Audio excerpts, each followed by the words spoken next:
Ma conférence inaugurale portait sur un sujet majeur qui est celui de la santé des soignants, mais à travers une approche assez pertinente qui est celle de la salutogénie. C'est un concept apporté par la Suisse qui consiste seulement à regarder les sujets de santé publique à travers non pas ce qui fait maladie, donc la pathogénie, mais plutôt ce qui fait santé, donc la salutogénie.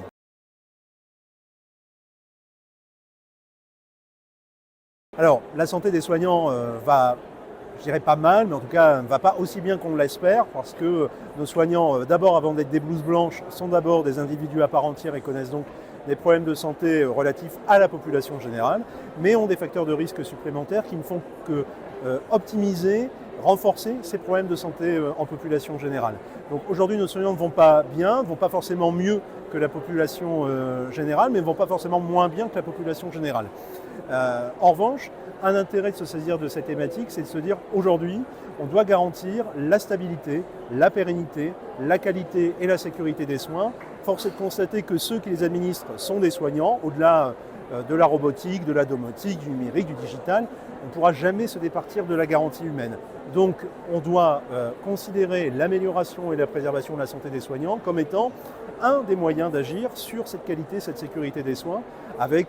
à moyen terme ou à long terme une garantie de stabilité et de pérennité de notre système de santé.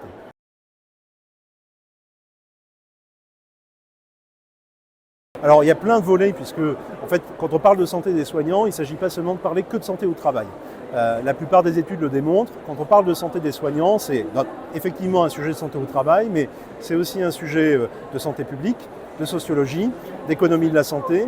de santé des femmes. Et donc on a différents déterminants, différentes disciplines, différentes thématiques qui doivent être abordées lorsqu'on parle de la santé des soignants. Ce qui fait que ça complexifie d'autant plus l'approche et la façon d'agir sur ces sujets. Mais très concrètement, on a au moins deux grands volets que sont la santé physique et la santé mentale. 2025, année de la grande cause santé mentale, on doit peut-être faire le focus sur les moyens d'agir à la fois sur le taux de suicide, la prévention de l'épuisement professionnel, et puis sur la manière avec laquelle on va permettre de libérer une forme de parole, parce qu'il n'y a pas que les violences sexistes et sexuelles qui méritent d'être abordées, même si elles sont majeures et importantes. Il y a aussi tous ces moyens de simplifier la charge émotionnelle que certains professionnels rencontrent, et je pense notamment aux médecins, dans le cadre d'un exercice salarié, on le voit, gérer seul, même en exercice coordonné, des patients, ça suppose une charge mentale qui est importante, et donc à qui se confient ces professionnels de santé, au même titre qu'on le fait dans le monde de la psychologie avec des superviseurs et des tuteurs en santé. On se doit d'accompagner des professionnels et de leur permettre de libérer la parole. Parce que déjà libérer la parole, c'est leur permettre d'avancer et d'évoluer dans leur parcours de santé mentale.